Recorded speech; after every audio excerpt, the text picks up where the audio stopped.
ಆದಿಚುಂಚನಗಿರಿ ಮಠದ ನಮ್ಮ ಹಿರಿಯ ಗುರುಗಳಾದಂಥ ಬಾಲಗಂಗಾಧರನಾಥ ಸ್ವಾಮೀಜಿಯವರ ಗುರು ಐಕ್ಯ ಭೈರವೈಕ್ಯ ಮಂದಿರದ ಉದ್ಘಾಟನೆಗೆ ನಮ್ಮೆಲ್ಲರ ನೆಚ್ಚಿನ ಪ್ರಧಾನಿ ನರೇಂದ್ರ ಮೋದಿಜಿಯವರು ಬರ್ತಾ ಇದ್ದಾರೆ ಕಾರ್ಯಕ್ರಮಕ್ಕೆ. ಅವರು ನಮ್ಮ ಪ್ರಧಾನಿ, ಅದರಿಂದ ಕಾರ್ಯಕ್ರಮ ಭಾಳ ಅಚ್ಚುಕಟ್ಟಾಗಿ ಆಗಬೇಕು ಅನ್ನೋ ದೃಷ್ಟಿಯಿಂದ ನಾನಿವತ್ತು ನಿನ್ನೆ ನಮ್ಮ ನಿರ್ಮಲಾನಂದ ಮಹಾಸ್ವಾಮಿಗಳಿಗೆ ಫೋನ್ ಮುಖಾಂತರ ಮಾತಾಡಿದ್ದೇನೆ. ಅವರು ಕೇಳಿದ್ರು ಬಂದು ನೀವು ಒಂದು ಸರಿ ಅಂತ ಬಂದಿದ್ದೀನಿ. ಇವತ್ತು ಎಲ್ಲ ವೀಕ್ಷಣೆಯನ್ನು ಮಾಡಿದ್ದೀರಿ. ಒಳ್ಳೆ ರೀತಿ ತಯಾರಿ ಆಗ್ತಾಯಿದೆ. ಒಳ್ಳೆ ಆದಿಚುಂಚನಗಿರಿ ಮಠದ ಒಂದು ಸ್ತಂಭಗಳೇ ಹಾಗೆ ಆ ಥರದ ಒಂದು ಬ್ಯಾಕ್ಗ್ರೌಂಡ್ ಇರುವಂಥ ಒಂದು ಮಂಟಪವನ್ನು ವೇದಿಕೆ ಮೇಲೆ ಮಾಡಿದ್ದಾರೆ. ಸಾವಿರಾರು ಜನ ಕೂತ್ಕೊಳ್ಳೋವಂಥ ಒಂದು ವ್ಯವಸ್ಥೆನೂ ಕೂಡ ಆಗಿದೆ. LED ವ್ಯವಸ್ಥೆ ಆಗಿದೆ. ಸೊ ನರೇಂದ್ರ ಮೋದಿಯವರು ಈ ಮಠದ ಬಗ್ಗೆ ಭಾಳ ಪ್ರೀತಿ ಇರ್ತಕ್ಕಂಥವ್ರು. ಹಿಂದೆನೂ ಕೂಡ ಮಠದ ಎಲ್ಲ ಕಾರ್ಯಕ್ರಮಕ್ಕೂ ನರೇಂದ್ರ ಮೋದಿಯವರು ಬಂದಿದ್ದಾರೆ.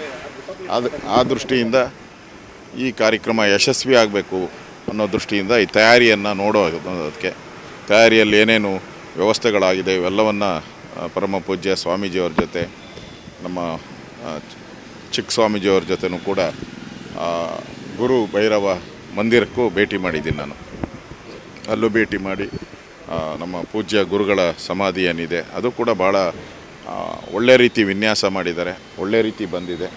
ಅಲ್ಲೂ ಕೂಡ ಭೇಟಿ ಮಾಡಿ ಸ್ವಾಮೀಜಿಯವರ ಗುದ್ದಿಗೆ ನಮಸ್ಕಾರ ಮಾಡಿ ಬಂದಿದ್ದೀನಿ. ನಾಳೆ ಕಾರ್ಯಕ್ರಮ ನಮ್ಮ ಸಮುದಾಯದ ಸಂಬಂಧಪಟ್ಟಂತೆ ಮತ್ತು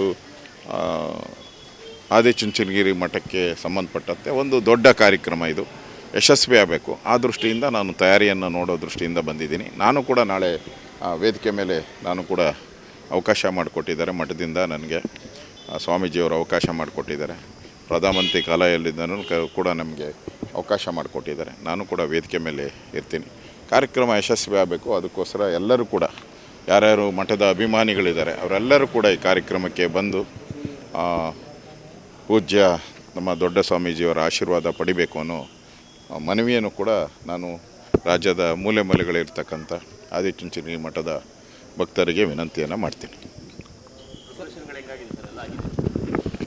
ಪಕ್ಕಾ ಪ್ರಿಪ್ರೇಷನ್ಸ್ ಆಗಿದೆ. ಈಗಾಗಲೇ ಚೇರ್ಸು ಇವೆಲ್ಲನೂ ಮತ್ತು ಪೊಲೀಸರು, SPG ಇವೆಲ್ಲ ಕೂಡ ಬಂದೋಬಸ್ತ್ ಆಗಿದೆ. ಕೊನೆಯ ಹಂತದ್ದು ಫೈನಲ್ ಟಚ್ ಅಪ್ ಮಾಡ್ತಾಯಿದ್ದಾರೆ. ಇದು ಮಂಟಪನೂ ಅಷ್ಟೇ, ಗುರು ಭೈರವ ಮಂಟಪನೂ ಕೂಡ ಇನ್ನು ಸ್ವಲ್ಪ ಪೇಂಟಿಂಗ್ ಏನೋ ಕಡಿಮೆ ಮಾಡ್ತಾಯಿದ್ರು, ಅದನ್ನು ಸ್ವಲ್ಪ ಮಾಡ್ಬೋದು. ಇನ್ನೊಂದು 2 ಗಂಟೆಯಲ್ಲಿ ಅದು ಮುಗ್ದೋಗ್ತದೆ. ಒಟ್ಟಾರೆ ಭಾಳ ವ್ಯವಸ್ಥಿತವಾಗಿ ಒಳ್ಳೆ ರೀತಿ ಕಾರ್ಯಕ್ರಮ ಆಗ್ತಾಯಿದೆ. ನನಗೂ ಖುಷಿಯಾಗುತ್ತೆ.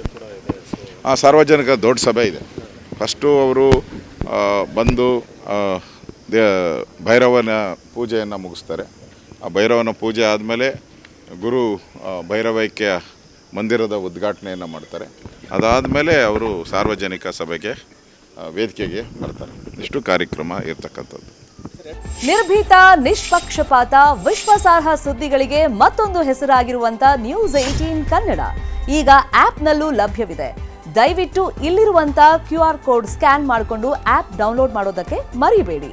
ನಿಮ್ಮ ಬೆಂಬಲ ಹೀಗೆ ಸದಾ ನಮ್ಮೊಂದಿಗಿರಲಿ. ಧನ್ಯವಾದ.